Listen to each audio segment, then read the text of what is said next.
साथ साथ में 2 बार पढ़ा देंगे। चलिए, द रेड ट्रैप सेलर पढ़ना प्रारंभ करते हैं। पहला क्वेश्चन देखते हैं, who was the rat trap seller, how did he make them. चूहेदानी विक्रेता कौन था, वह उन्हें कैसे बनाता था, मतलब चूहेदानियों को कैसे बनाया करता था। There was a peddler who used to wander here and there selling red traps of wire. एक घुमक्कड़ या पैदल चलने वाला व्यक्ति था जो इधर उधर भटकता रहता था, चूहेदानियां तारों से बनाया करता था। किसकी चूहेदानियां? वायर की। वायर माने तार। He made those red traps himself from the material he got by begging in the stores or at the big farms. He made those, वह उन्हें बनाता था, रेड ट्रैप्स उन चूहेदानियों को बनाता था, हिमसेल्फ स्वयं, फ्रॉम द मटेरियल्स उन पदार्थों से, उन चीजों से, ही गॉट जिसे वह प्राप्त करता था, बाय बेगिंग भीख मांगर, इन द स्टोर्स किसी स्टोर में, or at the big farms या किसी बड़े फार्म पर।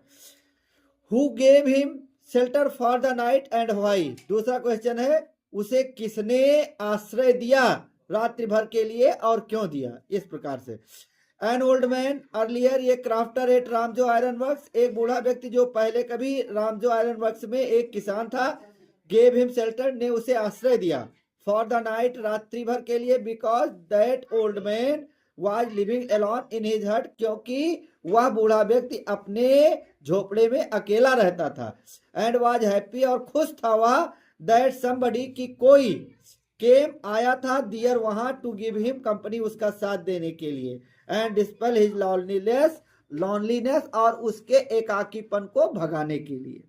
चलिए अगला क्वेश्चन देखते हैं। क्वेश्चन नंबर 3 देखना प्रारंभ करते हैं। Why did the rat trap seller return to crofter's cottage.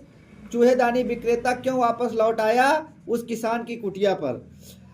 The rat trap seller return to crofter's because crofter's cottage, चूहेदानी विक्रेता वापस लौटा किसान की कुटिया पर, बिकॉज क्योंकि he had planned to steal, उसने योजना बनाई थी चोरी करने की, 30 क्रोनर 30 क्रोनर की, which the crofter showed him last night, जो पिछली रात किसान ने उसे दिखाए थे, and he stole that money successfully, और उसने वो पैसे सफलतापूर्वक चोरी कर लिए।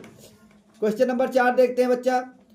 What happened with the rat trap seller into the woods, जंगल में क्या घटित हुआ चूहेदानी विक्रेता के साथ। When the rat trap seller stole 30 kronor of the crofter, जब किसान के 30 क्रोनर चूहेदानी विक्रेता ने चुराए, he ran into the woods, और वह भागकर जंगल की ओर गया, where he was trapped in the forest, जहां वह जंगल में फंस गया।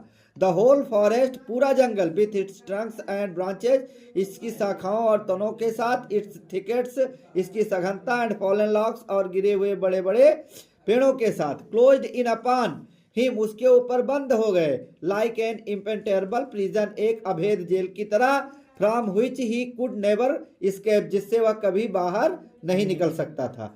अच्छा, क्वेश्चन नंबर 5 देखते हैं बच्चे, क्या है भैया। What sounds did the peddler hear into the forest, what did he do then, किस प्रकार की आवाज उस चूहेदानी विक्रेता ने जंगल में सुनी और फिर उसने क्या किया। इनटू द फॉरेस्ट, जंगल में, द पेडलर हियर्ड, ये hard regular thumping sound of hammer strokes, हथौड़े के चोट की लगातार आने वाली आवाजों को उस घुमक्कड़ व्यक्ति ने उस जंगल में सुना। हियरिंग दैट, उसे सुनकर, हियरिंग दैट साउंड, उस आवाज को सुनकर, ही रेज्ड हिमसेल्फ, उसने अपने आप को खड़ा किया, समाउंड ऑल हिज स्ट्रेंथ, अपनी पूरी ताकत जुटाते हुए, गॉट अप, खड़ा हुआ, and staggered in the direction, staggered माने तेजी से निकलना, तेजी से आगे बढ़ना, और उस दिशा में तेजी से आगे बढ़ा, ऑफ द साउंड, उस आवाज की दिशा में। अच्छा, आगे बढ़ते हैं। Question number 6, what was Ramsjo iron works, what was happening inside it, Ramsjo iron works क्या था, इसके अंदर क्या हुआ करता था। Ramsjo iron works was a large plant, Ramsjo iron works एक बड़ा कारखाना था, विथ स्मेल्टर, जिसमें प्रगालक था, मतलब लोहा गलाया जाता था, रोलिंग मिल्स, और रोल करने की मिल थी, एंड फॉर्ज, और ढलाई घर था। इनसाइड इट, इसके अंदर, द मास्टर स्मिथ, मुख्य लोहार, एंड हिज हेल्पर, और उसका सहयोगी, set in the dark forge, अंधकार युक्त ढलाई घर में बैठे हुए थे, नियर द फर्नेस, भट्टी के निकट, waiting for the pig iron, लोहे की छड़ का इंतजार कर रहे थे, and were ready to start the work, और तैयार थे काम करने के लिए। अच्छा, क्वेश्चन नंबर 7 बच्चे देखते हैं भाई। What information did the iron master and his daughter receive at the church, किस प्रकार की खबर प्राप्त की लौह व्यापारी ने और उसकी पुत्री ने गिरजाघर पर। अच्छा, तो देखते हैं एट द चर्च, गिरजाघर पर, the iron master and his daughter, लौह व्यापारी और उसकी पुत्री, केम टू नो, को यह जानने में आया, यह जान पाए, that one of the old crafters of the iron works की, आयरन वर्क्स के एक पुराने किसान के यहाँ हैड बीन रॉब्ड, जिसे लूट लिया गया था, बाय ए मैन, एक व्यक्ति के द्वारा, who went around selling red traps, जो इधर उधर जाकर चूहेदानियां बेचा करता था। आज अगला 7 क्वेश्चन कल पढ़ाते हैं, ठीक है।